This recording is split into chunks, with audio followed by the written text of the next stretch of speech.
Si les parece bien, hermanos, vamos a hacer una oración. Te adoramos con todo nuestro corazón y yo me pongo en tus manos para que tu Espíritu Santo sea depositado en mi vida, que pongas la unción del cielo, que me uses en esta ocasión para que tu palabra traiga bendición a todos los que estamos reunidos en este lugar. Te lo ruego en el precioso nombre de nuestro Señor Jesucristo. Amén. Voy a invitarles para que ocupen sus lugares si son tan amables.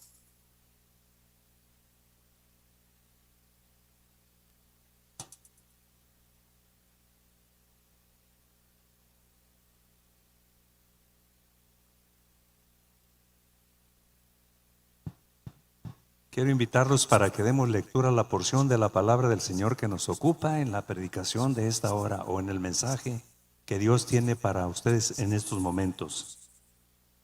La carta a los Filipenses, el capítulo 2, vamos a leer del verso 6 al verso 9. Esta es una carta que escribió Pablo estando prisionero en Roma. Pablo estuvo 2 veces prisionero en Roma, es en su primer aprisionamiento cuando escribió esta carta. Estamos hablando más o menos de los años 60-65. Ahí fue cuando le escribió Pablo. Y tiene una gran verdad. Le escribe a una iglesia que se había establecido o fundado en Filipos, una congregación que servía y amaba a Dios como usted y yo. Dice esta porción de la palabra del Señor, Filipenses capítulo 2, versos 6 al 9. El cual, siendo en forma de Dios, no estimó el ser igual a Dios como cosa a que aferrarse, sino que se despojó de sí mismo, y tomando forma de siervo, y hecho semejante a los hombres, y estando en la condición de hombre, se humilló a sí mismo, haciéndose obediente hasta la muerte y muerte de cruz. Por lo cual también Dios lo exaltó hasta lo sumo, y le dio un nombre que es sobre todo nombre. Esa porción de las Sagradas Escrituras, pues hay que tenerla en cuenta, hay que considerarla en estos momentos. Quiero mencionarles que la predicación sobre fuera de serie yo la empecé hace unos 2 domingos atrás y abordé algunos puntos. Hoy voy a continuar con esta serie abordando algunos aspectos que son muy importantes. Lo primero que tengo que abordar aquí en esta ocasión es se humilló hasta la muerte. Voy a leer y va a aparecer este punto ahí, que es el número 4 de la predicación o de la serie que yo empecé. El pasaje que está ahí en esta ocasión es: y estando en la condición de hombre, se humilló a sí mismo, haciéndose obediente hasta la muerte y muerte de cruz. Esa frase, estando en la condición de hombre, y luego la última frase, se humilló, tienen una serie de lecciones y de enseñanzas para la vida propia de los filipenses, pero también para la vida propia de la iglesia del siglo XXI, para los creyentes que están aquí en el templo del Monte de los Olivos. Usted y yo sabemos que Jesús vino a este mundo como hombre, 100% como humano. Todos sus contemporáneos fueron testigos oculares de que Jesús era un hombre 100% humano. Pablo incluso así lo especifica en esta ocasión, en esta porción de las Sagradas Escrituras. Vea la frase del verso 8, y estando en la condición de hombre, siendo un hombre. Así es de que cuando vamos usted y yo esta palabra, estando en la condición de hombre, el griego es esquema. Quiere decir que nuestro Señor Jesucristo, al igual que usted y yo, alguna ocasión fue niño, fuimos niños, luego adolescentes, luego jóvenes y ahora adultos. Aquí hay algunos jóvenes todavía. Jesús pasó por todo ese proceso. No voy a hacer una herejía de ello. Vea lo que dice la palabra aquí en esta ocasión, estando en la condición de hombre. Vivió como un niño, como un adolescente, como un joven y como un hombre adulto. Lo que quiere decir que Jesús, al igual que los demás niños, comía, dormía. Lo más seguro es que se cayó. Lo más seguro es que en algunas ocasiones lloró. Era un hombre. Pablo en esta ocasión es lo que está puntualizando, estando en la condición de un hombre. La palabra es esquema, que significa que físicamente va cambiando con la etapa de los años. Así es de que pasó por cualquier proceso, por cualquier necesidad propia de la que usted y yo hemos pasado. Y si Jesús fue niño, comprende a los niños. Si fue adolescente, comprende a los adolescentes. Exactamente.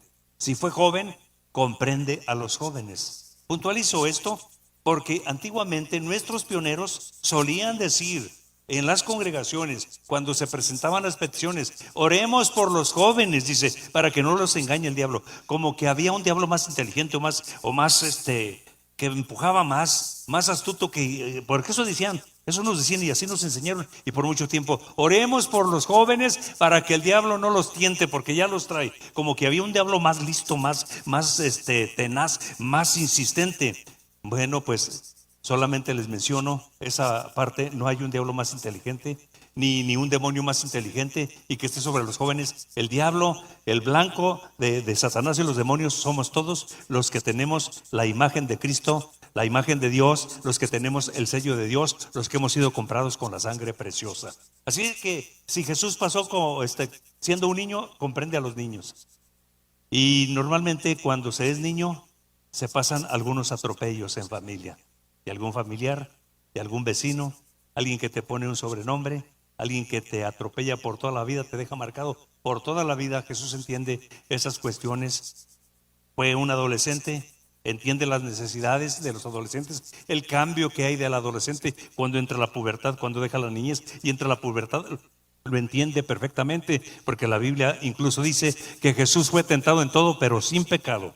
Entiende lo que son las tentaciones, entiende la situación de los jóvenes, entiende cualquier necesidad. Los judíos son testigos oculares, los que se criaron en Nazaret con él, testigos oculares de que Jesús era en la semejanza de hombre, era un hombre, literalmente era un humano. Así es de que no hay situación humana por la que no pasemos nosotros, los mortales, que Jesús no la pueda entender. Pero además te digo, Jesucristo ahora está a la diestra de Dios Padre. Es el Paracletos. Y además te digo que Jesús ahora es omnisciente, que lo sabe todo. Ya sabe lo que te ha pasado, sabe lo que te está pasando y sabe lo que te pasará el día de mañana, la próxima semana, el próximo mes, el próximo año. Porque Él es omnisciente. Si es omnisciente, para Él el futuro es como si estuviera viendo el presente. Lo sabe a la perfección y lo sabe. Y te puede ayudar, te puede comprender, porque dice, estando en la condición humana. Así es de que comprende al hombre. No solamente lo comprende, nos acepta tal y como somos. Estando en la condición, pasó por ese proceso. Si fue niño, comprende a los niños y los acepta. Si fue adolescente, comprende a los adolescentes y los acepta. Si fue joven, comprende a los jóvenes y los acepta. Si fue un hombre hecho y derecho, comprende a los hombres y los acepta. En la cultura de usos y costumbres de los romanos y del pueblo judío, cuando había la compraventa de hombres, de humanos, que había esclavos, un esclavo tierno valía 20 piezas de plata. Por eso por José dieron 20 piezas de plata. Tenía unos 17 años. Por Cristo dieron 30. Es un hombre ya maduro. Así es de que no hay etapa por la que pasemos nosotros los hombres que Jesús no le entienda. Pero aparte de que la entiende, nos acepta tal y como somos. Quiero mencionarte que los muchachos, hay muchas cosas que hacen a escondidas de los papás y se cuidan y se guardan los secretos y los papás no lo saben. Te menciono algo, Dios la sabe, Cristo la sabe, pero aún así te ama y te acepta y está listo para extenderte su amor y su misericordia y limpiarte y perdonarte. Menciono algo más que nosotros como humanos tenemos y que no lo tenía Jesucristo. Él fue ecuánime, Él fue equilibrado, Él fue equitativo, Él fue 100% perfecto, aunque estaba en el cuerpo de un hombre. Todos nosotros tenemos preferencias, todos nosotros tenemos nuestros amigos, todos nosotros tenemos a alguien que nos cae muy bien, pero todos tenemos a veces a alguien al que no nos cae bien. al que ni su apariencia nos cae bien, ni la forma como se viste, ni la forma como habla, alguien, yo he escuchado alguna ocasión, cómo me cae mal, no sé por qué pero me cae mal. Te digo una cosa, a Jesús nadie le caemos mal, pero lo más grande, valemos lo mismo para Jesús, todos, nos ama a todos, sea bendito el nombre de Cristo Jesús. Eso es maravilloso. Estando en la condición, pasó como un hombre, vivió todo, nos comprende, nos ama y nos acepta y está listo para bendecirnos y ayudarnos. Dale palmas al Señor en estos momentos. Sea bendecido el nombre de Cristo Jesús. Pablo aquí en la carta de los Filipenses, el capítulo 2, versos 6 al 8, es un pasaje que es muy breve, pero es muy preciso. No hay otro pasaje en el Nuevo Testamento que presente la realidad de la divinidad y la humanidad de Jesús. De una forma muy puntual, el Señor Jesucristo se despojó de su divinidad y vino a humillarse para ser como uno de nosotros. Bueno, yo tengo una pregunta aquí, ¿cómo sucedió esto? No es nada fácil, solamente te digo que esto fue un milagro. ¿Cómo Jesús, siendo Dios mismo, siendo la segunda persona de la Santísima Trinidad, dejó el cielo y vino y se hizo hombre? O sea que Jesús es Dios. Mira, lo que te digo es la palabra del Señor. Dios dijo, hagamos al hombre conforme a nuestra imagen y conforme a nuestra semejanza. Dios está tratando con el Hijo y está tratando con el Espíritu Santo. Pero luego cuando tú y yo vamos al libro de Juan, en el primer capítulo dice, en el principio era el verbo y el verbo era con Dios. Este era en el principio con Dios. Todas las cosas por Él fueron hechas y sin Él nada de lo que fue hecho ha sido hecho. Jesús, si Dios el Padre es eterno, entonces Jesús es eterno. Si Dios es omnipotente, entonces Jesús es omnipotente y el Espíritu Santo es omnipotente. Estando en la condición de hombre, ¿cómo fue esto? ¿Cómo dejó? Siendo Dios, dejó de ser Dios, esa divinidad.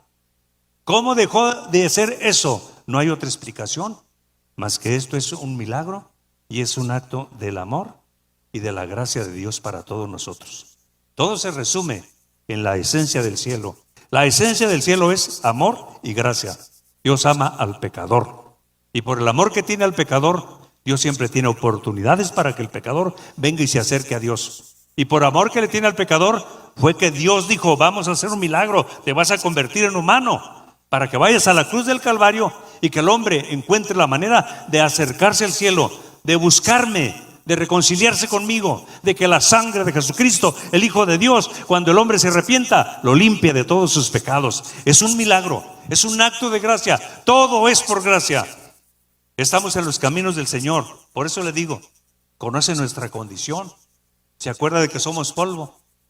Conoce cuáles son nuestras debilidades, pero nos acepta con todas nuestras debilidades y está listo para decirnos, te quiero regalar y dispensar mi gracia y te quiero regalar la cobertura de mi amor. Es un milagro lo que sucedió aquí en esta ocasión. Dice la palabra del Señor en este pasaje precioso, y estando en la condición de hombre, se humilló a sí mismo. Así es de que la única forma de explicar esto, ¿cómo fue posible que Jesús, siendo Dios mismo, el que hizo toda la creación, el que creó al hombre, se hiciera hombre? No es otra cosa más que un milagro. Y un milagro sobrepasa todas las reglas naturales, todas las reglas de la ley de la naturaleza, todo lo normal, incluso todo lo que es científico, todo lo pasa. No hay nada que lo pueda explicar. Es un milagro. Se hizo hombre para venir a buscarnos. Y estando en la condición de hombre, se humilló a sí mismo. La intención de Pablo al hablar de Jesús no es intelectual, no es especulativa, sino práctica. En este aspecto teológico o en este aspecto doctrinal, Pablo lo que se propone es enseñarnos que la doctrina y la acción van de la mano. Todo sistema de pensamiento que está en la palabra del Señor o todo principio de pensamiento que está en la Biblia es un estilo de vida y debe hacerse un estilo de vida. Te voy a mencionar lo siguiente. El mundo está repleto de religiones. Miles y cientos de personas, o cientos y miles de personas y millones de personas tienen una religión. Todos tienen una religión. Pero Pablo aquí cuando dice, estando en la condición de hombre, se humilló a sí mismo. No está Pablo llevándonos a un pensamiento intelectual especulativo. Pablo aquí a lo que nos está llevando es a los principios eternos del cielo, a los valores del cielo, que deben hacerse un sistema o un estilo de vida basado en la palabra del Señor, basado en lo que la palabra de Dios hace en la mente y en el corazón del hombre. Porque la Biblia es puntual, es clara, es como una espada de dos filos que viene y trabaja en tu intelecto y empieza a desacomodar lo que ya creías, los conceptos que ya traes, la forma de ver la vida. Viene la palabra, es como una espada, y luego dice que llega al corazón y empieza a remover muchas posturas del corazón. Así es de que cuando él dice en esta ocasión, estando en la condición de hombre, se humilló a sí mismo, es para enseñarnos que hay un estilo de vida y una bendición para todos los que nos acercamos al trono de la gracia. En muchos sentidos, este pasaje es uno de los más elevados del pensamiento teológico del Nuevo Testamento. El propósito del apóstol es persuadir a los filipenses y a los cristianos de todos los tiempos para que hagan a un lado intereses personales, ambiciones y discordias y divisiones. Cuando Pablo escribió a los Filipenses, él no utiliza pasajes del Antiguo Testamento. Es la única carta de las que escribió Pablo en las que no utiliza o no cita o no evoca pasajes del Antiguo Testamento. También con los filipenses es la única iglesia en la que Pablo no aborda algún problema serio, moral. Pero sí también puntualiza en esta ocasión que había ambiciones, había deseos, había posturas donde no hay ambiciones, donde no hay deseos de ser más grande, de ser más importante, de sobresalir en todos los ámbitos. Y hay muchas maneras de hacerlo.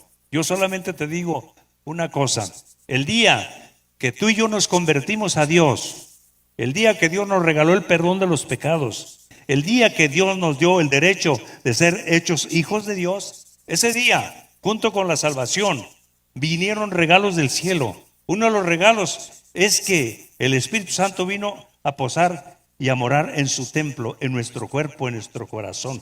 Esa es una gran verdad. La otra es que junto con la salvación que Dios nos regaló, entonces Dios trajo regalos, dones que se nombran. Y en todos puso dones. Y usted se ha fijado que algunos crecen de una manera, otros crecen de otra forma.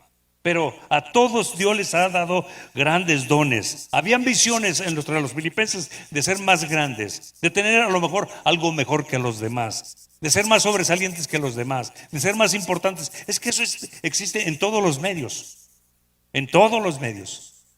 Sobresalir, conquistar, el poder, el dinero. Mencionaba en la mañana que antes, en los partidos políticos que hay en nuestro país, la gente tenía mucha convicción y eran de un solo partido y ahí se quedaban. Había una línea, había una raya que no la cruzaban, ni para allá ni para acá, se quedaban ahí. Pero de unos años para acá, usted y yo sabemos que están por delante los intereses, las ambiciones. Se cambian de un partido a otro. Hoy son de un partido, mañana del otro. Están los intereses, están el deseo de posición, está la ambición, está todo eso, porque en todos los tiempos han existido. También a veces en la iglesia hay esa clase de ambiciones, esa clase de intereses. Son legítimos cuando luchas legítimamente, cuando respetas a los demás, cuando no atropellas a los demás. Pero ya cuando vas a conseguir lo que tú quieres, al precio que sea, tumbando, derrumbando, atropellando, lastimando, haciendo daño a quien sea, entonces eso no le agrada a Dios. Te menciono que el día que Dios nos regaló la salvación y el perdón de los pecados, puso el Espíritu Santo en tu vida, pero también te regaló dones, y Él va haciendo que las personas crezcan en la medida que Él quiere. Te menciono un ejemplo. Aquí dentro de la misma congregación del Monte de los Olivos, te voy a mencionar a alguien que tú jamás vas a ver tocando. El grupo de alabanza, los líderes de alabanza, los ministros de alabanza, pues están en un lugar especial, ejecutan un instrumento, cantan precioso, nos llevan en los himnos a adorar a Dios, y hay momentos que la presencia del Señor hace contacto con nosotros por la alabanza, por el mensaje. Porque los ministros de alabanza se entregan al Señor. Yo me paro en este púlpito y te doy la palabra, pero aquí en la congregación Hay mujeres que tú nunca las vas a ver acá. Pero ¿sabes cuál es el terreno de ellos? ¿Sabes cuál es el lugar de ellos? La oración. Se levantan en la madrugada a orar por el Monte de los Olivos, por las familias del Monte de los Olivos, por el pastor del Monte de los Olivos. Y nunca los vamos a ver ahí. Y yo te pregunto, bueno, pues eso es un puesto honorífico. Para Dios, ¿quién será más grande? Los que están acá, los que están allá, todos son iguales. Pero acá nunca los vemos. Son mujeres de oración, son personas de oración. Y ahí están desempeñando su trabajo. Y esto es muy importante, demasiado importante. Les escribe, se humilló a sí mismo, se despojó, se humilló a sí mismo. O sea que hay que humillarse, hay que despojarse. Y cuando dice, y estando en la condición de hombre, se humilló a sí mismo haciéndose siervo, haciéndose esclavo. Hasta ahí estuvo dispuesto Dios a hacerse esclavo por ti y por mí, a hacerse un siervo. Como diciéndote, cuando tú necesitas algo, viene el Señor y te dice, a tus órdenes, ¿qué necesitas? Estoy dispuesto a hacer lo que tú quieras por ti. Dime, ¿cómo explicas eso? No es más que un acto de amor y de la gracia del cielo. Y su gracia es inmedible y su amor es inagotable. Él es siervo, se hizo hombre y vino para hacerse tu siervo y mi siervo. Aquí todos buscamos la grandeza, nadie queremos ser menos, pero él resulta que él dijo, yo quiero ser vuestro siervo, yo quiero estar ahí. Te vuelvo a mencionar, el día que Dios te salvó y el día que Dios perdonó tus pecados, puso el Espíritu Santo en tu cuerpo, tu cuerpo es templo del Espíritu Santo y puso dones. O sea, a lo que voy es que el día que Dios nos salvó, Cristo Jesús dijo, soy tu siervo y te voy a servir cuando quieras, cuando me necesites. Y la Biblia lo enseña, que está a la diestra de Dios como abogado, listo para interceder, para defendernos. Y está presto y lo sabe todo. Soy tu siervo, estoy a tus órdenes en lo que se te ofrezca. Y luego, ¿por qué nosotros a veces nos atropellamos y queremos ser más que los demás? Te menciono lo siguiente, está a veces en el ADN, pero sobre todas las cosas está trazado ahí en el cielo. Dios va levantando. Las personas que están allá orando nunca tienen los reflectores de estar acá y de que los escuchemos y los veamos. Nunca los vamos a ver. Dios le dijo a Ezequiel en una ocasión, y busqué en la tierra a un hombre que se parara en la brecha para que orara a favor de la tierra, y no lo hallé. Los que oran son una bendición extraordinaria. Un gran evangelista que hacía grandes cruzadas, un día tiene un sueño, que era el tribunal de Cristo, y que había cientos y cientos en la fila. Finalmente la fila se fue agotando hasta que quedaba nada más él y una ancianita. Y el Señor iba repartiendo las coronas que se había ganado cada uno, cada cual. Había una corona que era la más sobresaliente de todas. Entonces, cuando ya están en ese momento, el evangelista y la ancianita dijo, no, pues la de muchas estrellas era lógico, yo gané muchas almas para Cristo, es mía. Y cuando el evangelista está frente al Señor en el trono, en el tribunal de Cristo, le dice, ven, buen siervo fiel, sobre poco fuiste fiel, sobre mucho te pondré, entra en el gozo de tu Señor. Avanzó unos pasos y se regresa y le dice, Señor, se te olvidó, la corona es mía, yo gané muchas almas. Y le dice el Señor, las almas que se convirtieron en tu ministerio es por la ancianita que está atrás de ti. Ella oraba horas y horas para que tú fueras usado. Es de ella.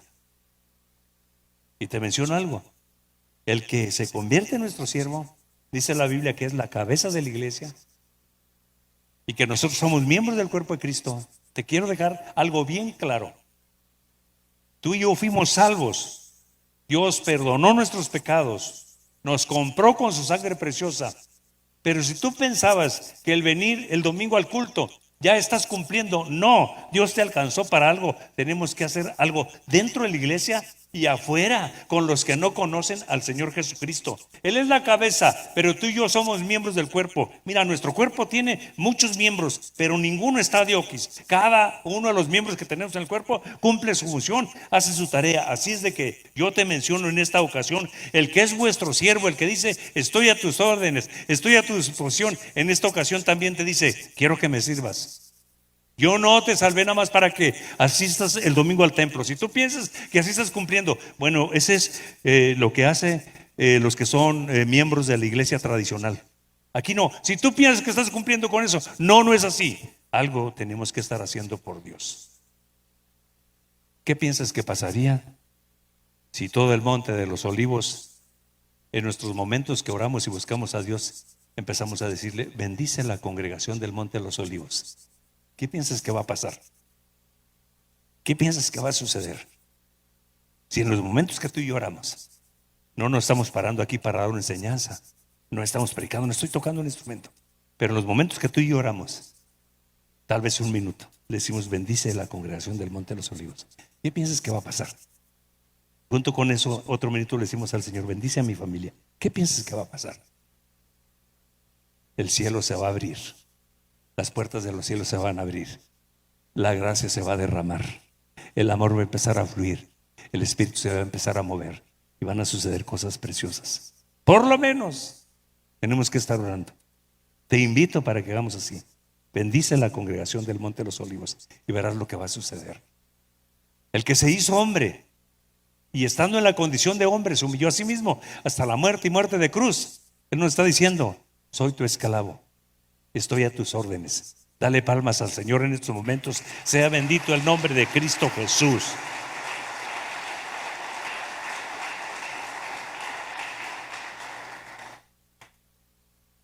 Estamos en Filipenses, el capítulo 2, el verso 8. Se humilló a sí mismo, haciéndose obediente hasta la muerte y muerte de cruz. Jesús es único. Se dispuso a pagar un alto precio para redimir a la humanidad. No deseaba dominar a los hombres, sino servirlos. Se hizo nuestro esclavo.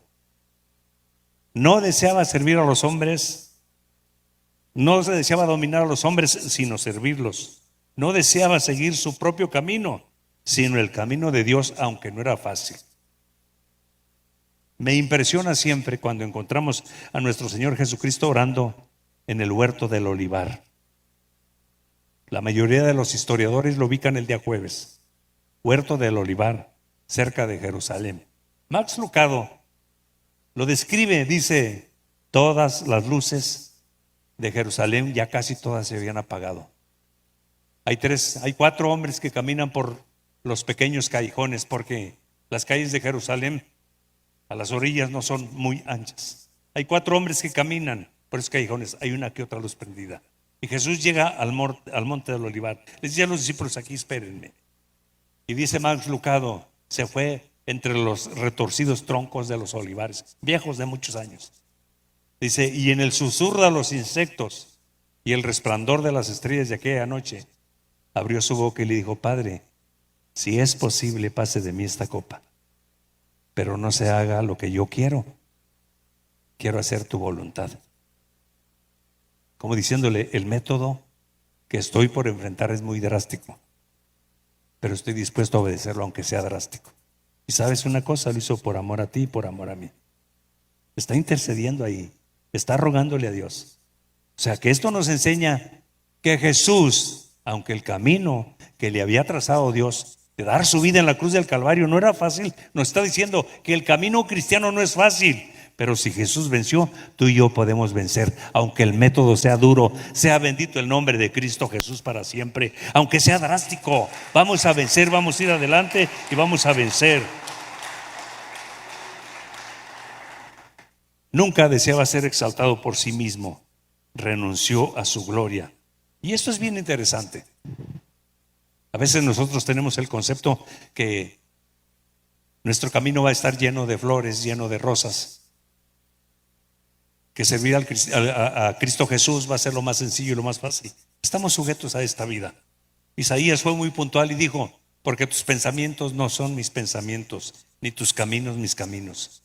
Mis caminos son perfectos, lo que está diciendo. Mis pensamientos son elevados, son gratos. Aunque no nos parezca de la mejor manera, detrás de todo ello siempre Dios estará al tanto y al cuidado de nosotros. Una y otra vez en el Nuevo Testamento se puntualiza que solamente a través de la humillación y la exaltación, de la renuncia y la humildad, obedeciendo al Señor, solamente así llegaremos a un éxito. Esas fueron las cartas de presentación de nuestro Señor Jesucristo: la renuncia, la humildad y la obediencia. Así es de que esa es una gran lección. Los intereses personales, las posturas egoístas, solo causan fricciones y rupturas en las relaciones, lastiman la obra de Dios y los planes de Dios. En otras palabras, destruyen la obra de Cristo en la vida del creyente. Eso es lo que hace cuando ponemos los intereses personales por delante. Cuando ponemos nuestros egoísmos por delante, solo lastiman la obra de Dios y estropean la obra de Cristo Jesús en nuestras vidas. Estoy tratando la serie Fuera de Serie, esta línea de sermones con ese tema fuera de serie. Voy a tratar este segundo punto en esta ocasión. Así es de que vamos a esto. Fue exaltado, si usted se fija, honrado en el máximo nivel. Filipenses, el capítulo 2, el verso 9 dice: por lo cual también Dios lo exaltó hasta lo sumo y le dio un nombre que es sobre todo nombre. El mismo pasaje de Filipenses, el capítulo 2, el verso 9, en la Nueva Traducción Viviente, es más exacta.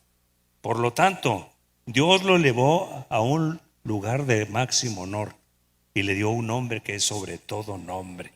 Maravilloso. Por lo cual Dios también lo exaltó hasta lo sumo. La exaltación de Cristo Jesús no tiene nada que ver en estos momentos con la esencia natural y de regresar a ocupar en el reino de los cielos su lugar que tenía de la Trinidad.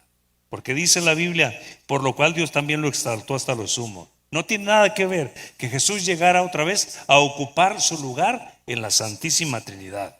Sí tiene que ver, lo exaltó hasta lo sumo, lo está exaltando como Dios hombre, lo está exaltando como el Redentor, lo está exaltando como el Salvador. Eso es lo que dice, lo está exaltando como el Redentor y como el Salvador. Ahora bien, vamos a leer el libro de los Hechos, capítulo 5, versos 30 y 31. Este pasaje de Hechos, capítulo 5, el verso 30 y 31. El Dios de nuestros padres levantó a Jesús, a quien vosotros matasteis, colgándole en un madero. A este Dios le exaltó con su diestra por príncipe y salvador.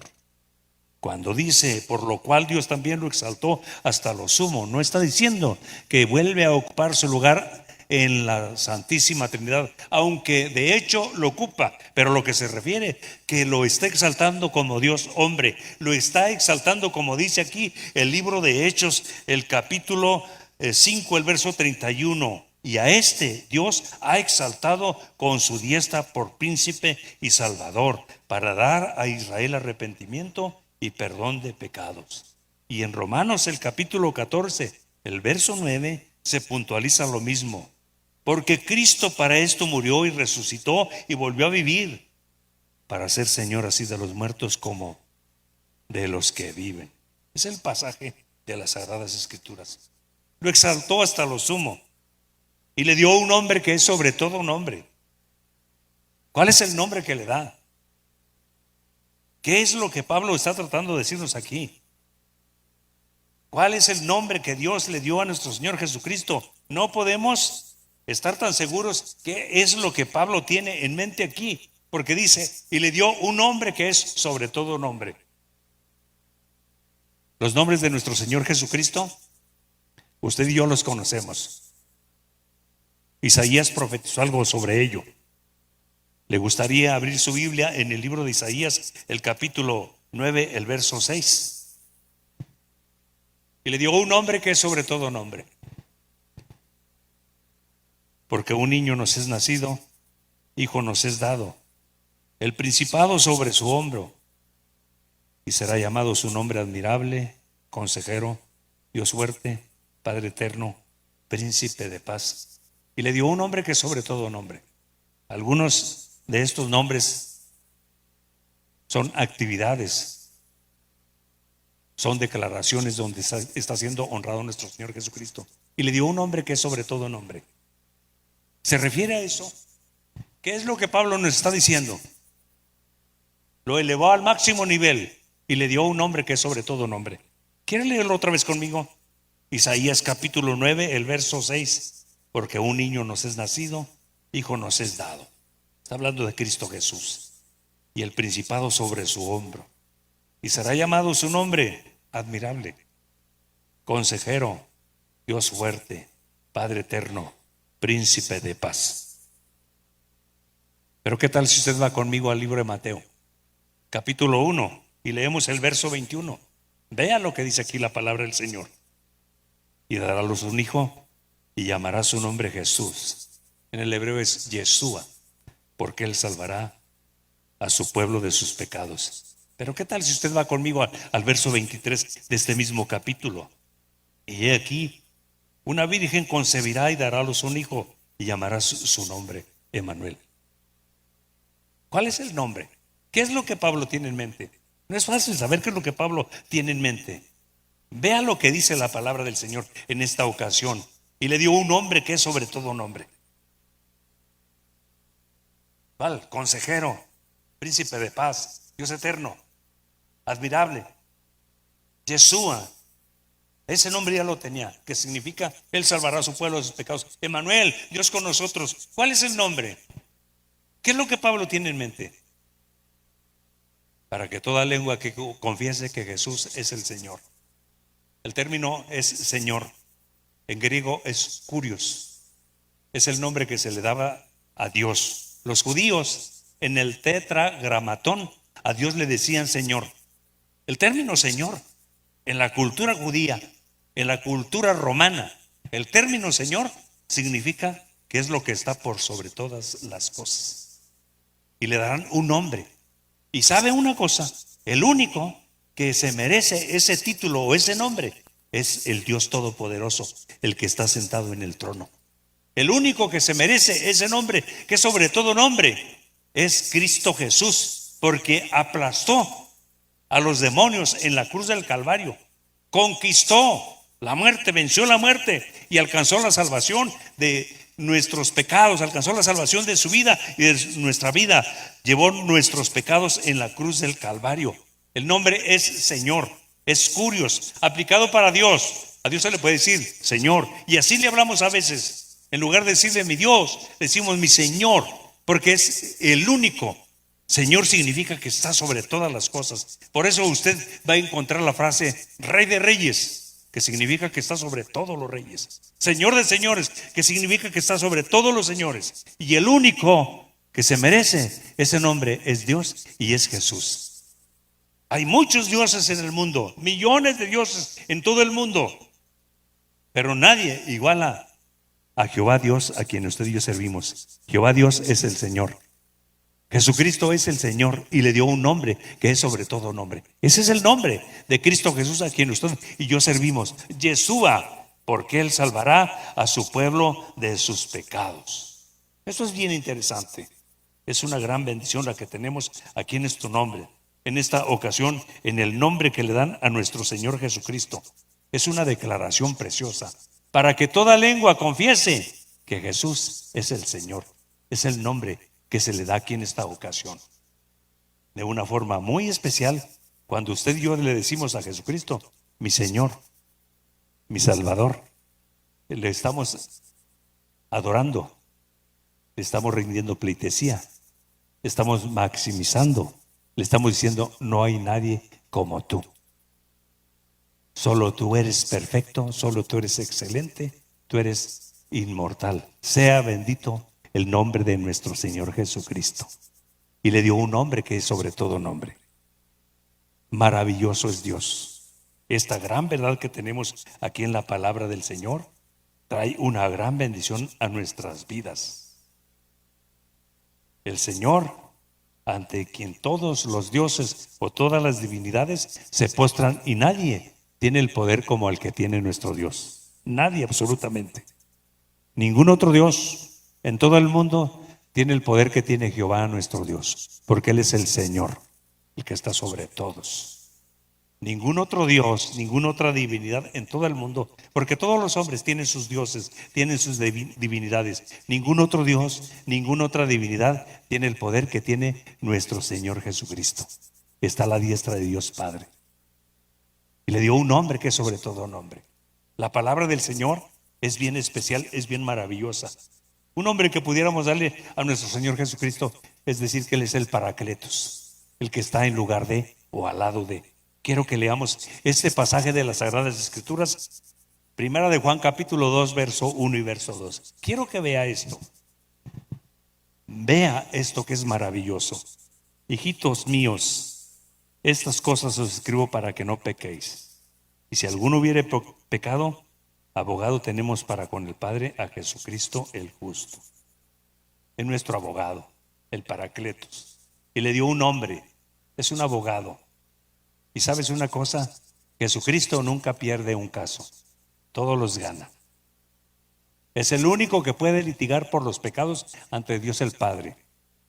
En este mundo hay abogados en distintas ramas, penalistas, civiles, en distintos ramos, en distintos rangos, pero nadie puede litigar en cuanto a la redención del hombre, en cuanto a la salvación del hombre, en cuanto al perdón de los pecados del hombre. Solo hay uno, se llama Jesús. El Paracletos está a la diestra de Dios. Y si te fijas, aquí hay abogados especialistas en cada ramo que te pueden ayudar a litigar cuando tienes un problema. Penalistas, civiles, en fin, te pueden ayudar. Jesucristo es especialista, es el único especialista en la redención, es el único especialista en la salvación, es el único que puede perdonar pecados. Nadie en esta tierra puede perdonar pecados, solamente Jesús. Y ve lo que dice: hijo, te escribo estas cosas para que no peques, pero si pecas, abogado tenemos para con el Padre a Jesucristo el justo.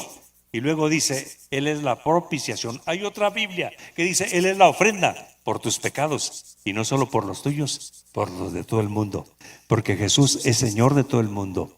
Jesús es el Salvador de todo el mundo. Bendito el nombre de Cristo Jesús. Y por eso Juan dice que un día vamos a estar con Él, de toda raza, de todo pueblo y de toda nación, en su presencia. Sea bendito el nombre de Dios. Quiero invitar al grupo de alabanza que vengan en estos momentos a este lugar.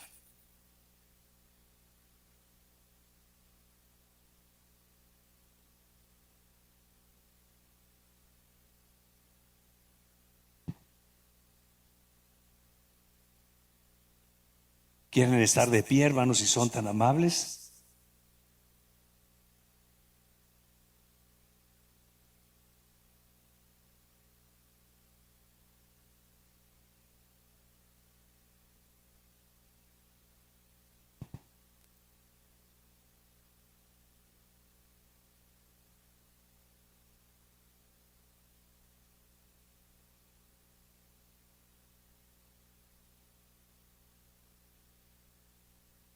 Vamos a hacer una oración en estos momentos. Hoy se va a orar por los enfermos, se va a pasar a los enfermos para que vengan a este lugar para orar por ellos. Pero quiero que oremos ahí donde usted está. Te quiero invitar para que le digas: Jesús, tú eres mi Salvador. Jesús, tú eres mi Señor. Cierra tus ojos. Empieza a platicar con Dios. Dile a Jesús: tú me conoces. Gracias porque tú me conoces y me aceptas así como yo soy, con todas mis debilidades. Tú me conoces y estás dispuesto a ayudarme. Gracias por ello. Me acerco al trono de tu gracia para decirte que tú eres mi Señor. Jesús, tú eres mi Señor. Jesús, tú eres mi Salvador. Jesús, tú eres mi abogado, el que intercede a Dios al Padre cuando yo fallo, el que pide a Dios al Padre, el que dice a Dios al Padre: perdónalo, se está arrepintiendo, perdónalo, limpia sus pecados. Gracias por este momento. Jesús es el Señor de nuestras vidas. No hay nadie como Dios. Jehová es el Señor. Jesús es el Señor. Le dio un nombre que es sobre todo nombre. Nadie hay más grande que Jehová nuestro Dios. Nadie hay más grande que Jesús. Adora a Jesús en estos momentos. Ahí donde estás, abre tus labios y dile a Jesús: te adoro esta tarde. Abre tus labios y dile a Jesús: perdona mis pecados, lávame de mis pecados, limpia mi vida de pecado. Quiero darte un lugar especial en mi corazón. Ayúdame, Señor, a buscarte y a servirte. Ayúdame a hacerte siempre el Señor de mi vida. Te adoramos, Señor, te bendecimos.